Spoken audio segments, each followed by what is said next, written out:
Kacey, congratulations on this new film, Star Trek Section Thank 31. you. Thanks Thank for you having so us too. much. Appreciate you.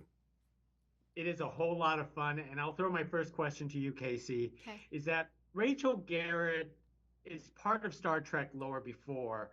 How did it feel for taking this character, making it your own in this film?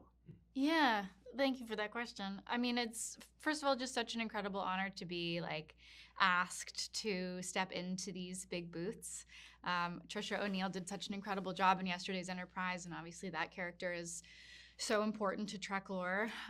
So it's amazing. And when I came on board, I had a conversation with Tunde, our director, and he just really encouraged me to bring my own humanity.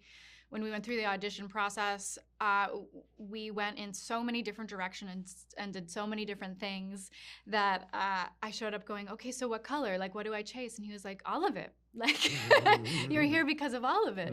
I watched yesterday's Enterprise about 1 million times, and so I have to believe that by osmosis, Trisha's Garrett made her way in and colored the soup that I was working with. And then, mostly it was just a deep trust for Tunde to hold the vision and to just show up and open up and give everything that I could to him and the project and to my castmates. Well said. Thank you. Very good. Omari, your character recruited an eclectic bunch for Section 31 here, but isn't recruiting someone like Philippa kind of challenge your leadership, or is this bunch uncontrollable anyways? Really, really good question. The bunch is not as uncontrollable for an Alok, without giving spoilers away, because he has a journey where he's a man who's walked on all sides, dare I say. You could think about any religious leader and whatever your religious belief is.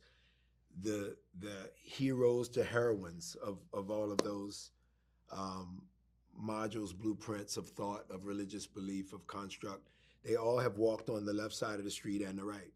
They've talked to kings and queens, they talk equally to beggars. And they figure out a commonality in being able to code switch enough to get the beggar to equally be able to speak the king's or queen's language. And the queen and king, if not speaking the language of the beggar, to at least be able to have empathy for the beggar. I think Alok lives in there.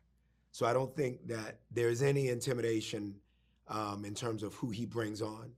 They all are a motley crew for a reason. He understands that he can code switch without code switching. If he can give 8 different personalities to the galaxies for the betterment of the kingdom or the queendom. And I think that the best of which is obviously the very storied and legendary Philippa Georgiou. He knows her name precedes her. And if he can just get the rest of Section 31 to believe in what she can provide, then we're off to the races or off to the flight. And I think that was his whole thought pattern. And that's why Section 31 is such a fun film to watch. Omari, Kacey, thank you very much for speaking to us about it. Very Thank cool you so of you. much. Thank you for having us. Bye.